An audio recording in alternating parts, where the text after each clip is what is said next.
एक समय की बात है, बादलों के ऊपर आकाश के अलौकिक क्षेत्र में बसे परियों का एक जीवंत समुदाय मौजूद था। प्रत्येक इंद्रधनुष के रंगों से सजी हुई थी।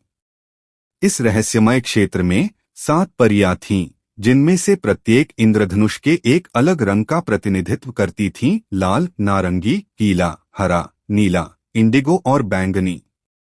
ये परियां सिर्फ साथी नहीं थीं, वे सबसे करीबी दोस्त थे। उनका बंधन उनके रंगीन अस्तित्व की साझा सुंदरता से बना था।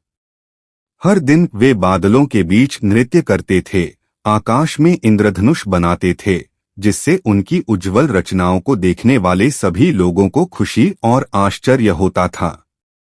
उनकी हंसी हवा की फुसफुसाहट के साथ ताल मिलाते हुए आकाश तक गूंज उठी। लेकिन इस सामंजस्यपूर्ण अस्तित्व के बीच कलह का एक बीज बोया गया। एक दुर्भाग्यपूर्ण दिन नील के गहरे रंग से पैदा हुई प्रिज्म नाम की एक परी ने साहसपूर्वक घोषणा की, पूरे इतिहास में सबसे अच्छा रंग मेरा है। नील की समृद्धि अन्य सभी से अधिक है। सबसे पहले अन्य परियां यह सोचकर हंसी कि प्रिज्म मजाक कर रहा है। लेकिन जल्द ही प्रत्येक परी यह दावा करने लगी कि उनका रंग सबसे श्रेष्ठ है। बहस छिड़ गई और एक समय अविभाज्य मित्रों ने खुद को गर्व और अहंकार से विभाजित पाया। आसमान, जो कभी शानदार इंद्रधनुषों से सजा होता था, अब खाली और धूसर रहता है, क्योंकि परियों ने एक साथ काम करने से इनकार कर दिया है। वह जादू जो कभी उन्हें दोस्ती के बंधन में बांधता था, अब निष्क्रिय हो गया है। अपने रंगों की सर्वोच्चता साबित करने की उनकी इच्छा पर ग्रहण लग गया है। जैसे जैसे दिन हफ्तों में बदल गए, परियों को अपने तरीकों की मूर्खता का एहसास हुआ। उनके संयुक्त रंगों के सामंजस्य के बिना ऊपर की दुनिया नीरस और बेजान हो गई।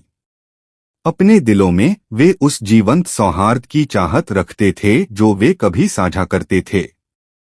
एक साथ इकट्ठा होकर परियों ने अपने गर्व और घमंड को अलग रखते हुए ईमानदारी से बात की।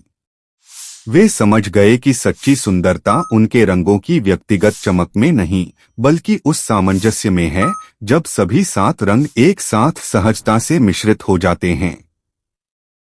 नए दृढ़ संकल्प के साथ उन्होंने हाथ मिलाया, उनके रंग एकता के चकाचौंध प्रदर्शन में गुंथ गए। आसमान के पार एक शानदार इंद्रधनुष फैला हुआ था, जो पहले कभी उनके द्वारा बनाए गए इंद्रधनुष से भी अधिक लुभावना था। और इस प्रकार इंद्रधनुष की परियों के बीच शांति और मित्रता बहाल हो गई। उन्होंने एक बार फिर बादलों के बीच नृत्य किया, उनकी हंसी आकाश में गूंज रही थी और वे अपने संयुक्त रंगों के जादू से आकाश को रंगते रहे। और इस सामंजस्य में उन्होंने पाया कि सच्ची सुंदरता प्रतिस्पर्धा में नहीं, बल्कि विविधता के उत्सव और दोस्ती के बंधन में है, जो सबसे चमकीले रंगों से भी आगे हैं।